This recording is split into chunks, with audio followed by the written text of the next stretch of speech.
ప్రభువైన యేసుక్రీస్తు నామములో దేవుని పిల్లలైన మీ అందరికీ నా హృదయపూర్వక వందనాలు. దేవుడు మిమ్మల్ని మీ కుటుంబాలను దీవించి ఆశీర్వదించును గాక.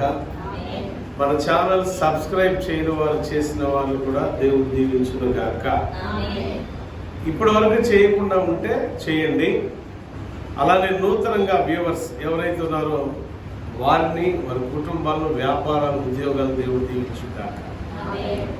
వీళ్ళరా ఈరోజు మనం నేర్చుకోబోతున్న పాఠం చాలా స్వల్పమైనది. ఈ సృష్టి అంతటిలో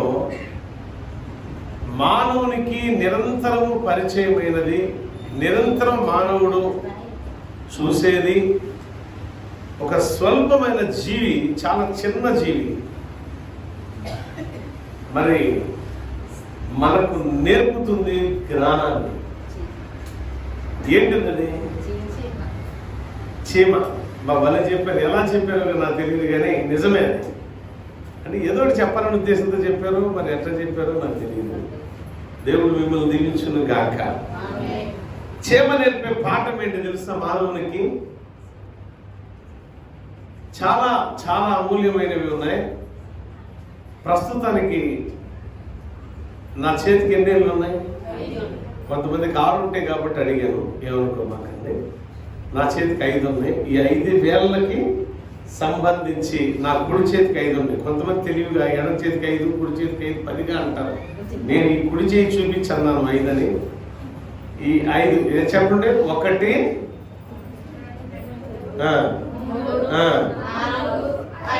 6 లేదు నాకు 5 అంటే 5 మాటలు చెప్తా. మీ చేతులకి ఎన్ని ఉన్నాయి? 5 ఉన్నాయా? సరే, 5 మాటలు. మహాజ్ఞాని సొలొమోను, జ్ఞానవంతుడైనటువంటి రాజు సొలొమోను దేవుణ్ణి సన్నిధిలో ప్రార్థన చేస్తూ ఉంటే, సొలొమోను నేను నీకు ఏ విధంగా ఇవ్వగలను కోరుకో అంటే, నేను ఏమి ఇవ్వాలో కోరుకో అంటే, జ్ఞాని అయిన సొలొమోను ఏం కోరాడు తెలుసా? నాకు జ్ఞానం ఇవ్వయా అన్నాడు. ఏమన్నాడంటే, మనం ఏం కోరుతాం? యమనమ్మ కట్టే చీర కంటే డబల్ రెట్టింపు ఉండాలి నా చీర. ఆడవాళ్ళైతే పాస్టర్ గారు కంటే బట్టల కంటే డబల్ క్వాలిటీ బట్టలు ఉండాలి నాకు, మగ పిల్లలు అంటారు కదా. లేదు, ఇంకా సంఘంలో ఇంకా పెద్దోళ్ళు కట్టే బట్టల కంటే నెంబర్ 1 బట్టలు నేను కట్టేసాను. ఇది ఒక ఎత్తు. అంతేకాదు ప్రభు, మొన్న వేసుకొచ్చింది నగలు ఈ అక్కయ్య నగల కంటే ఇంకా రెట్టింపుగా ఉండాలి, మోయనంత నగలు నేను మోయాలా అనుకుంటారా లేదా? నగలు అన్ని పెడితే మీరు అది కోరుకుంటారు లేదు? చెప్పండి. చాలు కోరుకుంటారు కదా. కోరుకునే మీకు నేను ఒకటి చెప్తా. మన వెయిట్, మన బాడీ వెయిట్, జ్ఞానంగా వినండి అందరూ కూడా.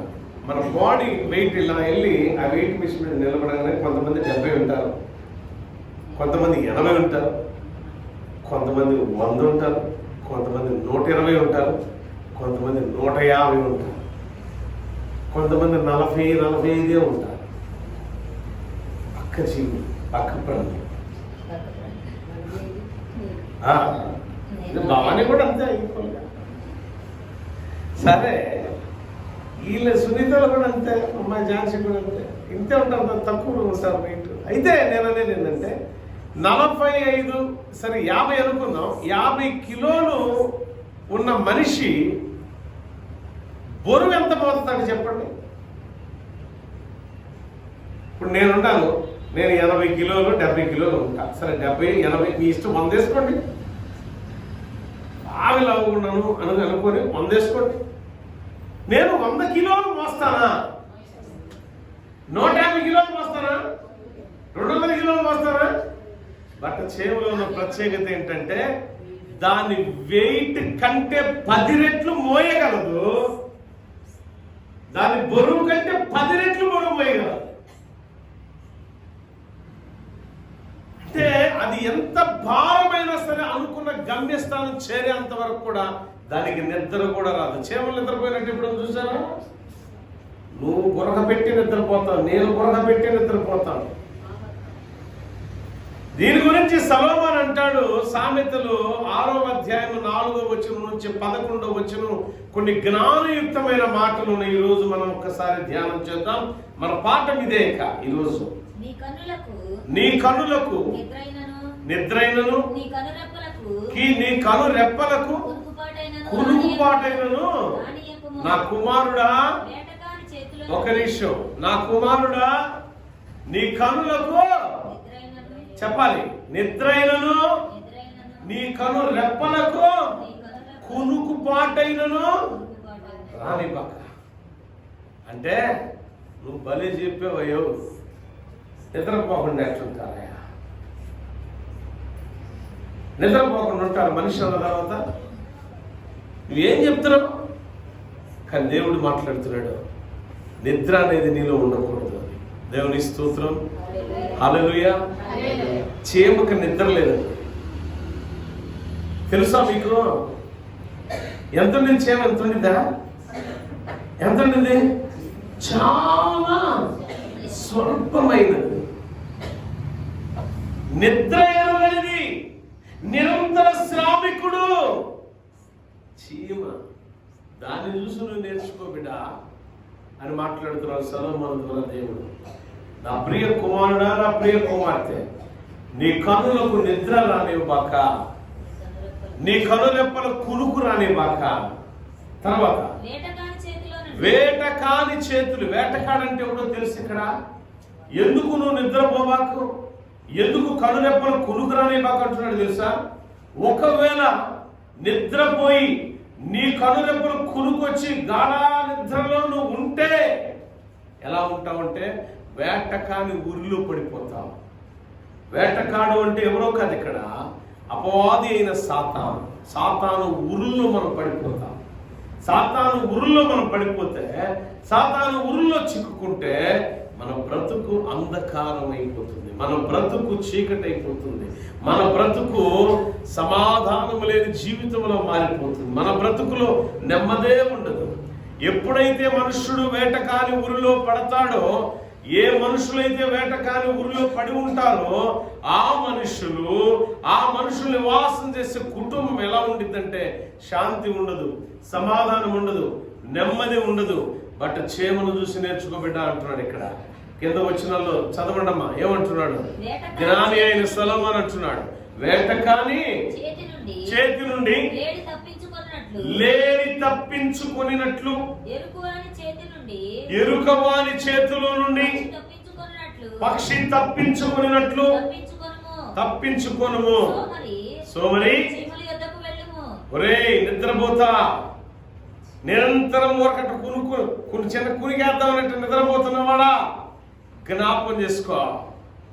లేడీ ఏ రీతిలో వేటకాని ఊరిలో నుండి తప్పించుకుంటుందో, ఎరుకవాని చేతిలో నుండి, ఎరుకవాని బాణములో నుండి, ఎరుకవాని యొక్క ఏమంటారు క్యాట్బిల్ అంటారు కదా మనం, ఆ చేతి నుండి ఏ రీతిలో పక్షి తప్పించుకుంటుందో నువ్వు తప్పించుకోవాలంటే నీ కన్నులకు నిద్ర రానివ్వక, నీ కన్ను రెప్పలకు కునుకుపాటు రానివ్వక. ఆత్మీయ జీవితంలో నీ కన్ను రెప్పలకు కునుకు వచ్చినా, లేక నువ్వు నిద్రలో దిగజారిపోయినా నిన్ను వర్ణిస్తున్నాడు ఒక వర్ణన. ఏమని తెలుసా? సోమరి, నిద్రపోతా. నిద్రపోయేవాడిని ఇక్కడ ఏమంటున్నాడంటే సోమరుడు అంటున్నాడు. మనం అంటాం కదా, ఇంట్లో పిల్లలు పొద్దుగులు నిద్రపోతుంటే మనం ఏమని మాట్లాడతాం? ఈ పెద్ద సోమరుడు అండి అనమా. నిద్రపోతుంటే నీళ్లు కొట్టి లేపి దగ్గరికి వెళ్ళి ఇది తీసురా మొఖం కుడుగులుకుండా పెట్టినట్టు అనేవాళ్ళు. ఇప్పుడు ఊరుకుండా పదం కూడా వాడతారు ఇప్పుడు జనం. ఆ మాట అంటే పిల్లడు ఏమవుతాడు, ఆ మాట అంటే పిల్ల ఏం చేసుకునేది, ఇదొక భయం వచ్చి పడింది ఇప్పుడు. ఆ కాలంలో 20-25 సంవత్సరాల కిందట, 30 సంవత్సరాల కిందట ఒకసారి ఆలోచన చేయండి. అరే మొఖమే కుడుగులు కొండలాగా పెట్టావు అంటారా లేదా? అంటే ఎలాగైనా లేపి, ఎలాగైనా కుమారుడు లేపి, ఎలాగైనా కుమార్తె లేపి పంపాలి అనేది తల్లిది తండ్రిది. ఈరోజు మన తండ్రి అయిన దేవుడు సొలొమోను ద్వారా మనల్ని మేల్కొల్పుతున్నాడు ఈ మాటతో. సోమరి 6వ వచనం చూడండి ఎంత అద్భుతంగా ఉందో. చీమల యొద్దకు వెళ్ళు. ఏం కనిపెట్టాలంట మనిషి? వాటి నడకలు కనిపెట్టు. నడకలు కనిపెట్టి ఏం తెచ్చుకోవాలి?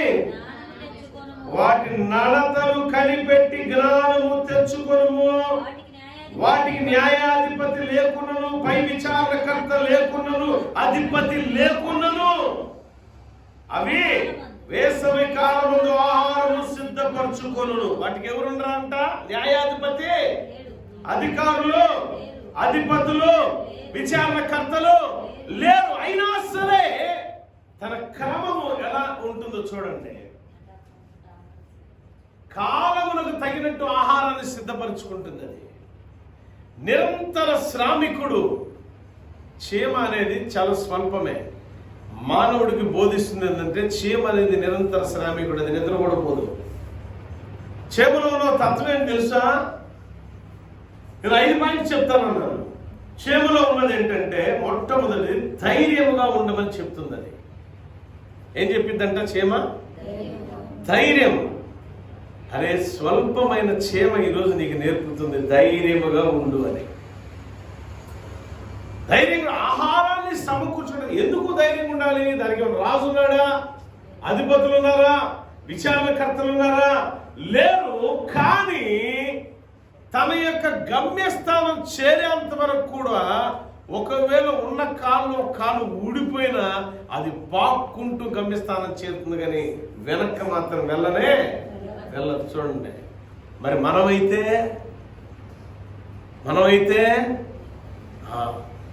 ఎవరు అధికారులు లేరుగా, మనకు సపోర్ట్ ఎవరు లేరు కదా అని మనం కృంగిపోతాం.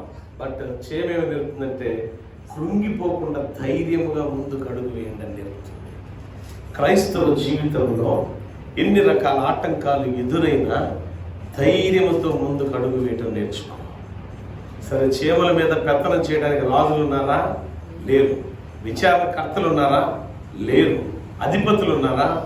లేరు. నడిపించే నాయకులు ఉన్నారా? లేరు. దేనికి అదే నాయకుడు, దేనికి అదే సేవకుడు, దేనికదే విచారణ కర్త, దేనికదే రాజు. దేవునికి స్తోత్రం, హల్లెలూయా. కానీ ఈ రాజు చేసే పని మనం అనుకుందాం, అది దానికి సోమరిపోతనం ఏంటి తెలియదు. చేపకి సోమరిపోతనం తెలియదు. చేప కంటే 1000 రెట్లు అదనంగా ఉన్నామో 10,000 రెట్లు అదనంగా ఉన్న మనుషుడికి సోమరిపోతనం అలవాటు బాగా. అది రాబోతున్న కాలానికి కూడా సిద్ధపరచుకునేది ఆహారం. మనం రేపటి దినానికి కూడా ఆహారం సిద్ధపరచుకోలేని దరిద్రుల్లో కారణం ఏంటంటే మన సోమరిపోతుతనం దారిద్ర్యాన్ని తీసుకొచ్చి పెడతాం. అందుకే జ్ఞాని అయిన సొలొమోను ద్వారా దేవుడు అంటున్నాడు, సోమరి, ఒరే నిద్రపోతా, ఒరే పనికిమాలినుడా, ఒకసారి నువ్వు జ్ఞాపకం తీసుకో. ఏమని చెప్తుంది ఈ వాక్యం అని అంటే, క్రైస్తవ జీవితంలో సోమరిగా ఉండటం తగినది కాదు. ప్రియులారా, పోయిన వారం నాకు భయంకరమైన దెబ్బ తగిలింది. నేను పడిపోయినప్పుడు నేను ఎక్కుతున్నాను కొండ, అట్లా ఎక్కుతూ ఉన్నాను. ఇలా ఉండింది కొండ, ఇట్లుండదు సాగుతుంది, ఇట్లా ఉండింది పైకి మీద. నేను జారిపోతానని కిందే ఎక్కే ముందే చెప్పా. ఆ పిల్లోడు ఏం కాదు అనుకుంటా తీసుకెళ్ళిపోతున్నాడు. ఒరే నేను జారిపోతున్నాను పడమే పడిపోయాను. పడ్డా తర్వాత ఇంక అదృష్టం ఏంటంటే అక్కడి నుంచి కిందకు డొలలేదు. నేను ఎక్కడ పడ్డాను అక్కడే ఉండిపోయాను. వెళ్తాను దేనికి? దేవుని పనికి వస్తుంది. ఆటంకం ఎదురైంది, ఆగిపోలేదు. ముందుకన్నా వెళ్ళి ఇద్దరికన్నా వాక్యం చూద్దామన్నా. అన్నా నడుపుతారా అంటే ఎట్టగట్ట నడుపుతాను, ఎట్టగట్ట ఒకరికిద్దరికన్నా వాక్యం చెప్పాలా, ప్రార్థన చేయాలి, అది నా కోరిక. తీరా చూస్తే నిన్న సోదరుడు నాతో వచ్చిన మల్లెల రాజు గారు అది చూసి, అన్న ఇంత దెబ్బ తగిలిందా మీకు? ఇదంతా కూడా ఎలా అయిపోయింది, వంకాయ కలర్ వచ్చేసింది, వాసిపోయి. ఓ మిత్రుడు డిఎస్పీ గారు అన్నాడు, ఏంటి బ్రదర్ అలా నడుస్తున్నారు అంటే, ఇదన్నా అంటే చూశాడు బాగా, ఆయనకి మంచి అనుభవాలు ఉన్నాయి. చూసి అన్నాడు, సోదరా ఒక మాట చెప్తాను, నువ్వు చాలా లక్కీ అన్నాడు. ఎట్లా అన్నా ఆ రాళ్ళలో నువ్వు పడి కూడా ఏం కాలేదంటే కారణం ఏంటి తెలుసా, నీకున్న మజిల కండ లేకపోతే ఎముక ఇరగలేదని కారణం మజిల్ బలమైంది ఇది అన్నాడు. నేను దేవుని పని కోసం అన్నా, నేను ఏంటి అన్నా, ఏం పని అయినా కొండల పొట్ల ఎక్కటంగా బాబు అన్నాడు. మరి అక్కడ స్వార్థ లేదుగా, ఇక్కడ ఎంత చెప్పినా చెవిటోడి చెవులో, చెప్పండి, చెవిటోడి చెవులో ఎంత శంఖ ఊదినా స్వప్నం ఉంది, వాడు వినపడిద్దా? గుడ్డోడికి చూడరా అంటే సొత్తడా? వాళ్ళకి చెవులు ఉన్నాయి, వాళ్ళు వింటారు. ఆ కొండ మీద ఉన్న వాళ్ళు, కొండల్లో గుట్టల్లో బ్రతికే వారికి చెవులు ఉన్నాయి, వినగలరు. వాళ్ళు ఎలాంటి వాళ్ళు అంటే, రేపటి దినం ఆరాధన అనగా ఈరోజు మధ్యాహ్నం 12 గంటలు 1 గంటల నుంచి బయలుదేరడం ప్రారంభించారండి. ప్రయాణానికి సిద్ధపాటు. సాయంత్రం 4 అయింది, ఒక చిన్న మూటటి పెట్టుకున్నారు, బట్టలు ఉన్నాయి, దాంట్లో బైబిల్ ఉన్నాయి, ఇంకేమున్నాయి నాకు తెలియదు. చక్కగా తయారయ్యి ఒక గూడెం నుంచి ఇంకో గూడానికి ప్రయాణం. మేము ఎక్కడ గూడానికి వెళ్ళాలో ఆ గూడానికి వెళ్ళకుండా మొదటి గూడెం వరకే వెళ్ళగలిగాం ఈ దెబ్బ తగలటం వల్ల. తర్వాత ఆ గూడెసస్తులు నేను ఎప్పుడూ తినని ఒక జాంకాయ ఇంత ఉంది, బ్రౌన్ షేడ్లో ఇంత ఉంది జాంకాయ. ఇదేంటి ఇట్లా ఉంది అని చూస్తే జామ చెట్టు. అయ్యగారు తింటారా అన్నాడు. మా సగం తింటే చూస్తారు. నేను మొత్తం చూస్తే ఒక కాయ దొరికింది, ఇది మా కోసమైనా బాబు అని చెప్పి ఆ జాంకాయ కోసుకుని ఎంత బాగుందో. అది తింటూ ఉండగా ఎవరికాలు బయలుదేరుతున్నారు. మాతో ముచ్చటించడానికి కొంతమంది ఉండిపోయారు, కొంతమంది బయలుదేరుతున్నారు. బయలుదేరినాడు వచ్చి ఉంటే మళ్ళీ బయలుదేరడానికి వెళ్ళిపోతాడు. అసలు వాళ్ళు చూడండి, వాళ్ళ క్రమం చూడండి. మనకు నా సోదరుడితో మల్లిరాజు గారితో అన్నాను నేను, అన్న మనం ఎంత కొండ కింద బతికి ఈ జ్ఞానులు అనుకునే అజ్ఞానులకు ఎంత బోధ చేసినా శివుడు శివులు శంఖ ఊదినట్టే.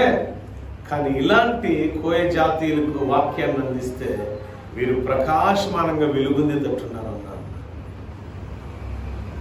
వాక్యం కొరకు వారి పాదాలు పరుగులెత్తుతున్నాయి ఎప్పుడో ఒకరోజు ముందు నుంచే. ఇక్కడ మనం ప్రారంభం దగ్గర నుంచి ఎంతైనా ఎన్ని పాటలైన పాడు లేనే స్పర్శ రానే రా. ఎవరు సోమరిపోతులు ఇప్పుడు చెప్పండి అమ్మా? మరి మిమ్మల్ని అంటే మీరు ఊరుకుంటారా? అమ్మో ఎట్టి వస్తుంది, వాళ్ళే సోమరిపోతులు కదా. ఎన్ని రోజుల ముందు బయలుదేరుతున్నారు వాళ్ళు? ఒక్క రాత్రి ముందు. రేపు పగలు జరిగే ఆరాధనకి ఈరోజు సాయంకాలమే ప్రిపేర్ అయ్యి ఏడ పడుకుంటారే, పొడుగు మాకు ఇబ్బంది లేదు అయ్యానండి. ఆ కొండలు 3 కొండలు ఎక్కి ఇట దిగి ఎట్టెక్కి ఇట దిగి ఇటు 3 కొండలు దాటి వెళ్ళిన తర్వాత అక్కడ ఆ గూడెం వస్తుంది.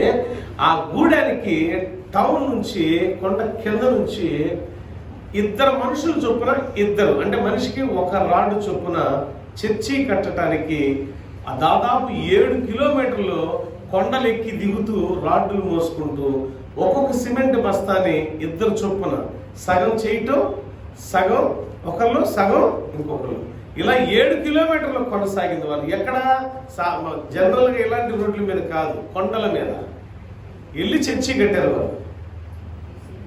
ఎవరు మెలుకోగలిగిన వాళ్ళు ఇప్పుడు? వాళ్ళెట్ట సామర్పతులు కదా, సామర్పతులు కాబట్టి ఎంత మూట తీసుకుని వెళ్ళారు. మనమైతే కరెక్ట్గా బస్తా తీసుకెళ్తాం సిమెంట్ లేకుండా. వాళ్ళు కొండలు దిగుతూ వరుసగా వస్తున్నారు. ఏంద్ర బాబు ఏంటి ఎంత తెలుసా మూట? ఎంత మూట వేసుకొని అన్ని పక్క ప్రాణులే చేసుకొని బాబు ఇన్ని కొండలు దిగి ఇట్టొస్తున్నారు ఏంద్ర బాబు వీళ్ళు అనుకున్నాను. మరి ఆరాధన అనగానే పరుగులు పెడతారు. ఆరాధనకి మొత్తం పక్కన పడేస్తారు. ముందు ఆరాధన టైం అవుతుందని నీకుందా? బైబిల్ చెప్తుంది, నీ పూర్ణ హృదయంతో నీ పూర్ణ ఆత్మతో మత్తయి సువార్త 22వ అధ్యాయంలో ఒక అద్భుతమైన మాట యేసు ప్రభువు వారు చెప్తారు 36వ వచనంలో, నీ పూర్ణ హృదయముతో నీ పూర్ణ ఆత్మతో దేవుణ్ణి ఆరాధించమని. యోహాను సువార్త 4:4 ఉంటుంది. అయితే మత్తయి సువార్త 22:36లో ఒక మాట చూడండి. 22:36లో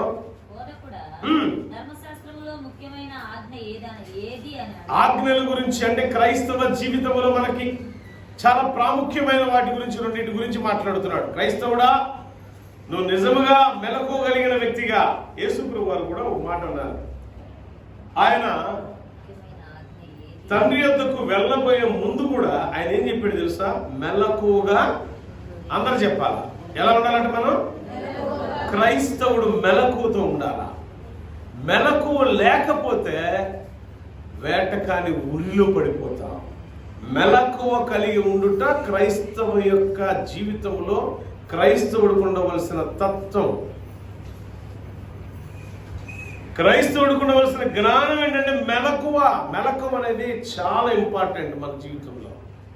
మెలకువ కలిగి ఉండి ఏం చేయాలంటే పూర్ణ హృదయంతో లేక పూర్ణ ఆత్మతో దేవుణ్ణి ఆరాధించాలి. చదవమాట.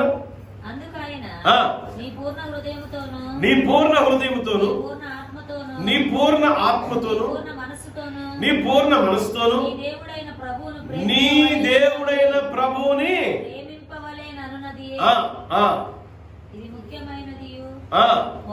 మొదటిది ఆజ్ఞ ఆయన. తర్వాత చూడండి, మనం దేవుని ప్రేమించే వారమైతే మెలకుకుంటామండి. మీరు అనొచ్చు, ఏమంటే సేవంటే పని పాట లేదు, దానికి నిద్ర కూడా అక్కర్లేదు, మరి మేము మనుషులం కదా నిద్రపోతే ఎట్టా అని. ఇక్కడ మాట్లాడుతుందంటే ఆత్మలో, ఆత్మీయ జీవితంలో మెలకు కలిగి ఉండాలి. అంటారు కదా, చేమ చిటుక్కుమంటే భలే లెగుస్తారు రా వీళ్ళు. చేమ చిటుక్కుమంటే లెగుస్తారు కొంతమంది. చేమలు కాదు కదా, డబరాలు నీళ్లు పోసిన లేకపోతే కొంతమంది ఉన్నారు, నిద్ర పోయారంటే చిన్న గ్లాస్ పడిందా ఫ్యాన్ మీదకి వచ్చింది అన్నట్టుగా ఉలిక్కి పడి తత్తలాడతా లేచి ఎదుటం లేదు ఒకటి కత్తులతో బాణాలతో పొడిచేస్తారు. అంటే మాటలే, బాణాలతో అంటే కత్తులతో ఇవి కాదు, అలాంటి మాటలతో వేసేస్తారు, దెబ్బ కుమ్మేస్తారు. అయితే ఇక్కడ మెలకు అనేది ఆత్మీయ జీవితంలో మెలకు కావాలి. మనకి మెలకు ఉన్నదా? మెలకు ఉంటే పూర్ణ హృదయంతో పూర్ణ ఆత్మతో పూర్ణ మనసుతో దేవుని ప్రేమించేవారు మనమైతే ఆరాధించే వ్యక్తులు మనమే అవుతాం. అది లేదు. చేమ చూడండి, చేమల గురించిన మాటల్లో మొదటిది నేను చెప్తుంది ఏంటంటే ధైర్యం. ఏంటంట? ధైర్యం. ఒక కాలు పోయినా సరే భయపడదు అది. చూడండి, మనం ఏది అడ్డు పెట్టి చూడండి, భయపడదు అది. ఒక ఏలిట చేమ వస్తుందండి, ఏలిట అడ్డు పెట్టి చూడండి, దాటమే వెళ్ళిపోయింది, కానీ వెనక్కి మాత్రం వెళ్ళడం అస్సలు ఇష్టపడదు. ఎంత ధైర్యం! ఇంతే, చాలా స్వల్పమైంది. కానీ మనమైతే ఒక చిన్న ఆటంకం రాగానే పరుగు ఏడ పరిగెడతాం తెలియదు. మనం దేవుడు లేదు, దెయ్యం ఉంది. దేవుడు లేదు, ఏమి లేదు. ఇక ఏముందంటే దెయ్యం ఉంది. నీలో దెయ్యం ఉంటేనే నీకు ధైర్యం లేకుండా పోయింది. పిరికి వారు పరలోక రాజ్యానికి కానే.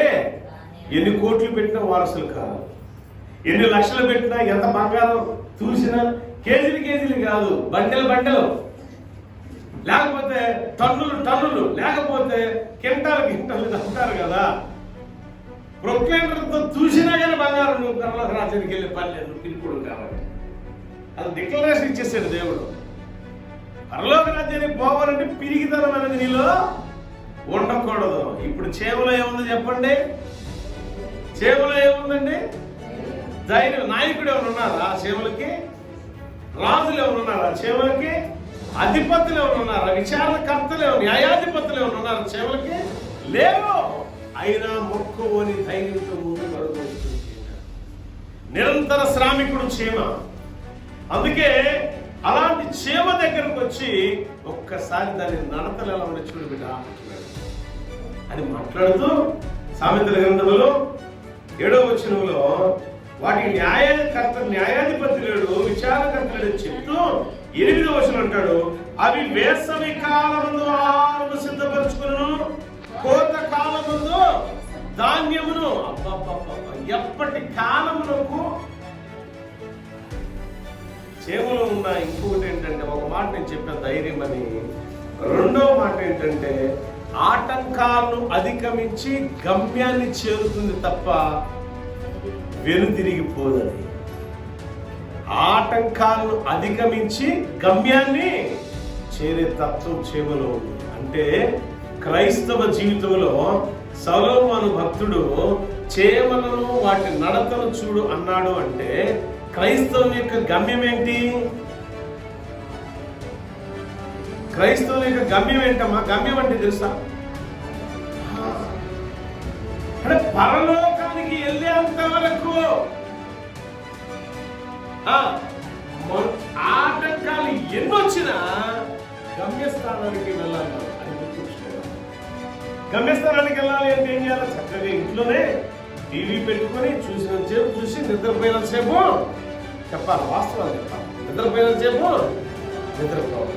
ఇలా దేవుడు ఎంత దుఃఖపడుతున్నాడు తెలుసా? దాని గురించి దేవుడు ఎంత దుఃఖిస్తున్నాడు తెలుసా? దేవుడు ఎంత కన్నీరు విడుస్తున్నాడు తెలుసా? బైబిల్లో రాయబడి ఉంది, దేవుడు కన్నీరు విడుచున్నాడు, దేవుడు నీ కొరకు చింతించుచున్నాడు. అందుకే అంటున్నాడు, అమ్మలారా నా కోసం కాదు, మీకోసం, మీ బిడ్డల కోసం అంగలార్చే దినాలు ఇవి. అంగలార్చాలి, ఏడవాలి, కన్నీరు కార్చాలి. ఎందుకు తెలుసా? మార్గం తప్పిపోతున్నా. తను వెళ్ళవలసిన గమ్యస్థానం ఏంటో తనకు తెలుసు. ఎన్ని రకాల ఆటంకాలు, ఎన్ని రకాల మలుపులు వచ్చినా, ఎన్ని రకాల మూలలు వచ్చినా, ఎన్ని రకాల మలుపులు తిరిగిన జీవితం గమ్యం ఏంటో ఎరిగినది చీమ. క్రైస్తవుడా, నీ జీవితం ఎన్ని రకాల మలుపులు తిరిగినా నీ గమ్యం ఏంటో నువ్వు గుర్తిరిగున్నావా? లేదా మార్గం తప్పిపోయిన దారిలోనే నీవు ఉన్నావా? ఒక్కసారి ఆలోచన చేయి. చీమలో ఉన్నది ధైర్యం ఉంది, చీమలో ఉంది గమ్యస్థానం చేరేంత వరకు వెనుతిరిగే ప్రసక్తే లేదని. చీమ నేర్పుతుంది ధైర్యంగా ఉండు బిడ్డ అని. చీమ నేర్పుతుంది నీకంటే చాలా స్వల్పమైనది, నీ కంటూ నలుసు లాంటిది అనుకో. ఆ చీమ నేర్పుతుంది నీకేమని? ధైర్యంగా ఉండాలి క్రైస్తవుడా నువ్వు అని.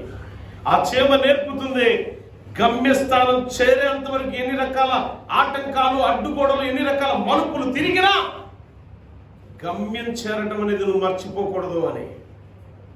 మూడో మాట అదేం చెప్తుందంటే, వెనుక వచ్చే తరానికి ఒక బాధ్యతను నేర్పుతుందట చీమ. ఏం నేర్పుతుందమ్మా? తన వెనకాల వచ్చే తరానికి బాధ్యతను నేర్పేది చీమ. మనం నేర్పుతామా? ప్రే, మనం బాప్తిసం తీసుకున్నాం, యేసయ్యను నమ్మాం, పరలోకం చేరతాం. మన వెనకాల వచ్చే తరం అంటే ఎవరు? మన వెనక వచ్చే తరం ఎవరు? మన బిడ్డలకు మనం నేర్పుతున్నామా? మన బిడ్డలు వారి బిడ్డలకి నేర్పుతున్నారా? వెనక వచ్చే తరానికి బాధ్యతను మనం గుర్తు చేసే వ్యక్తులు ఉన్నామా? బాధ్యత రహితంగా మనం ప్రవర్తిస్తున్నామా? చెప్పండి ఒకసారి.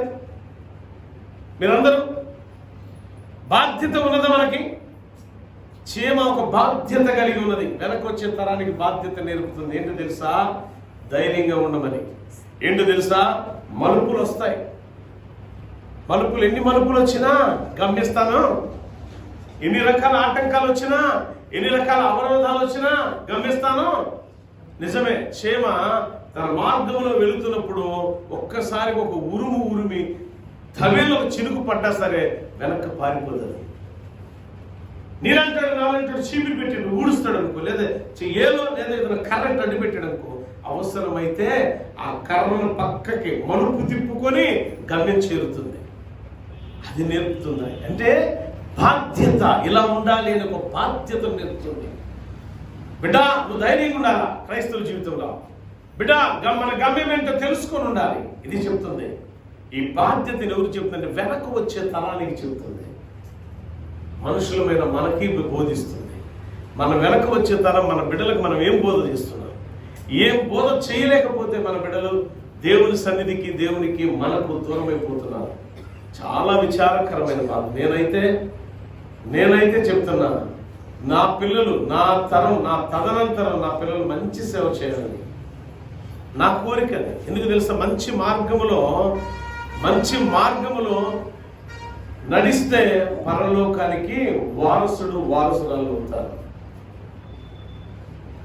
పరిశుద్ధమైన మార్గములో, పవిత్రమైన మార్గములో మన బిడ్డలను మనం నడిపించే రీతిలో ఉండాలి. మన కుటుంబాన్ని మనం నడిపించుకునే రీతిలో ఉండాలి.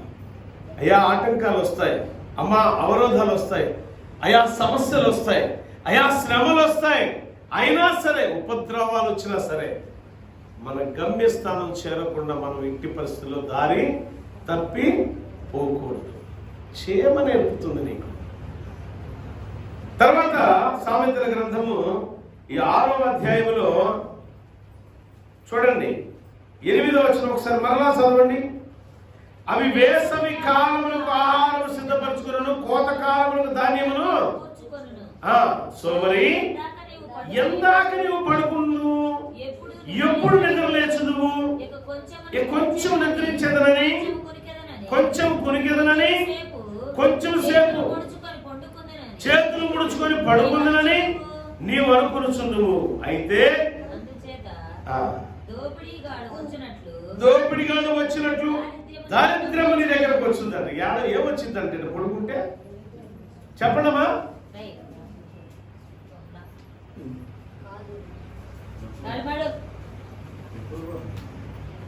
కాదు, దారిద్ర్యం, సోమరిపోతనం వల్ల వచ్చేది ఏంటంటే మనకి దరిద్రం. అంటే ఐశ్వర్యం వచ్చిందా? డబ్బులు వస్తాయా? మంచి బట్టలు వస్తాయా? మంచి సంపద ఉంటుందా? ఏమీ ఉండదు. దరిద్రమే. చెప్పండి, దరిద్రమే. దరిద్రం ఉన్నదంతా పోయింది, ఊడిపోయింది. అప్పుడు ఏమనాలా? మనం ఏం చేస్తారు? ఉన్నదంతా పోయిన తర్వాత ఏం చేస్తారు?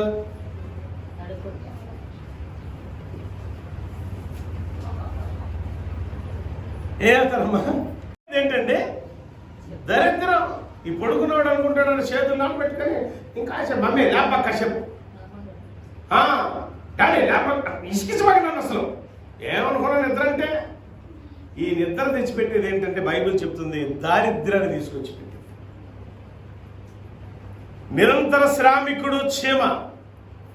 క్రైస్తవుడు నిరంతరం శ్రామికుడు వలె పనిచేయాలి. నేను అంటాను, రాత్రి 1 గంటకి అదే టైంకి కదరా నేను కూడా పడుకుంది, నేను ఎర్లీగా లేచానే, మీరు ఎందుకు లేకూరు అంట. వెనకంటే ముందే లేస్తాను నేను అదే టైం కదా పడుకుంది, నేను లేస్తా, మీరెందుకు లేకూరు అంట. క్షేమ తన మార్గంలో ఇలా వెళ్తూ ఎక్కడన్నా ఒక చోట తక్కువ ఆగింది. మీరు బాగా అబ్జర్వ్ చేయండి క్షేమల్ని. దారిలో వెళుతూ ఒక్క క్షణమే, అది కూడా నిమిషం కూడా కాదు, అది మార్గంలో వెళుతూ అలా టక్కున ఆగింది. ఏదో 2 చీమలు మాట్లాడుకుంటాయి తెలుసా అమ్మా. దానికి ఒక పెద్ద ఆయన అంటాడు, 4వ మాట, జ్ఞానాన్ని పంచుకుంటాయని. నేను ఇప్పుడు 4 మాటలు చెప్పిన. 1, చీమ ధైర్యాన్ని బోధ చేస్తుంది. 2, ఎన్ని ఆటంకాలైనా గమ్యాన్ని చేరాలని చెప్తుంది. 3, బాధ్యతను విస్మరించొద్దు అని చెప్తుంది. 4, జ్ఞానాన్ని పంచుకోవాలని చెప్తుంది. మనం ఏం చెప్తుంది తెలుసా? మనకున్న జ్ఞానాన్ని ఎదుటికి ఎప్పుడైతే పంచుతామో వాడు పెద్దడైపోతాడేమో. ఏమైపోతాడు? మనం దాచిపెట్టుకున్నది దీన్ని మనమే చెప్పాలా? మనమే. చేమలు స్వభావలే. అందుకని దారిలో వెళ్తూ టక్కనట్ట ఆగుతాయి. మీరు ఎప్పుడైనా అబ్జర్వ్ చేయండి, ఇటు నుంచి వచ్చే చేమ, ఇటు నుంచి వెళ్తున్న చేమ ఇట్లా ఆగుతాయి. ఒకసారి జ్ఞానాన్ని బోధ చేసుకుంటాయట. అరే చేమ చెప్తుంది కదా, నీ జ్ఞానాన్ని ఎదుటివాడికి పంచు అని. జ్ఞానాన్ని పంచాలి. సోమరిపోతులకు పడుకోవద్దురా, పడుకుంటే ఇంత దరిద్రం వచ్చిద్రా అని జ్ఞానంగా చెప్పాలి మాటలు. అంతేగాని నువ్వు తిట్లు పురాణం ఎత్తావు కొన్ని పిల్లలకి, వాళ్ళు అసలు ఎట్టి పసులు లేకుండా లేవు. ఎందుకంటే వాళ్ళు సోమరిపోతులు కదా. నీకు తెలిసిన సోమరిపోతులని అమ్మా ఎలాంటి వాళ్ళు? ఏ పోతులు అయ్యి? ఏం పోతులు? తిండి పోతులు, తాగుబోతులు, సోమరి పోతులు, నిద్రపోతులు, అన్ని పోతులన్నీ ఏడే ఉన్నాయి.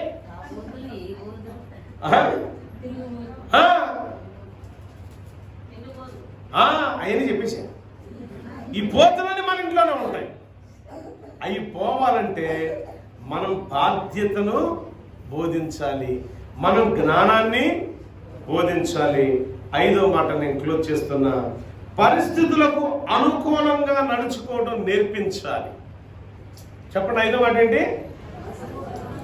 పరిస్థితులకు అనుకూలంగా నడుచుకోవటం నేర్పించాలి. పరిస్థితులకు అనుకూలంగా బ్రతకడం నేర్పించాలి. లేకపోతే అదేంటంట? అది ఏ పరిస్థితి? ఒకవేళ చేమల్ని మనం గమనిద్దాం. పొలం వెళ్తే చేమలు ఉంటాయా? ఉండవా? పొలంలో ఉంటాయి. ఎడారికి వెళ్తావు, చేమలు ఉంటాయా? రాజుగారి బంగళాకి వెళ్ళావు, చేమలు ఉంటాయా? ఓ పేదోడు గుడిసెలోకి వెళ్తావు, చేమలు ఉంటాయా? దేవుని మందిరంలోకి వచ్చావు, చేమలు ఉంటాయా? రోడ్డు మీదకి వెళ్ళావు, కూర్చున్న చెట్టు కింద, చేమలు ఉంటాయా? చూడండి, ఎక్కడికి వెళ్ళినా నివసింప తగిన రీతిలో తన వెనకాల వచ్చే తరానికి బోధ చేస్తే, అంటే ఎక్కడికి వెళ్ళినా సరే, పరిస్థితులు ఎలాంటివైనా సరే, పరిస్థితులు ఎలాంటివైనా ఆ పరిస్థితులను బట్టి నడుచుకోవటం నేర్పుతాయి. నువ్వు కూడా నీ పరిస్థితులు ఎలా మారిపోతున్నా ఆత్మీయ జీవితంలో తొట్టిల్లకూడదు. ఎందుకో తెలుసా? చేమ నేర్పుతుంది, గమ్యం చేరేంత వరకు నిద్రపోతుంది.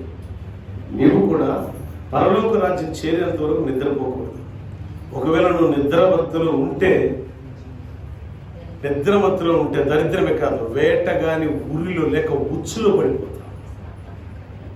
సాతాను ఉచ్చులో పడ్డావా, జీవితం అంతే, ఇక నీ జీవితం క్లోజ్ అయిపోయినట్టే. ప్రియులారా, చేమ నేర్పుతుంది 5 పాఠాలు మనకి ఈరోజు నేర్పింది. ఏంటంటే, క్రైస్తవ జీవితంలో ధైర్యంగా ప్రతి అడుగు ధైర్యంతో దేవుడు నీతోనే ఉంటాడు.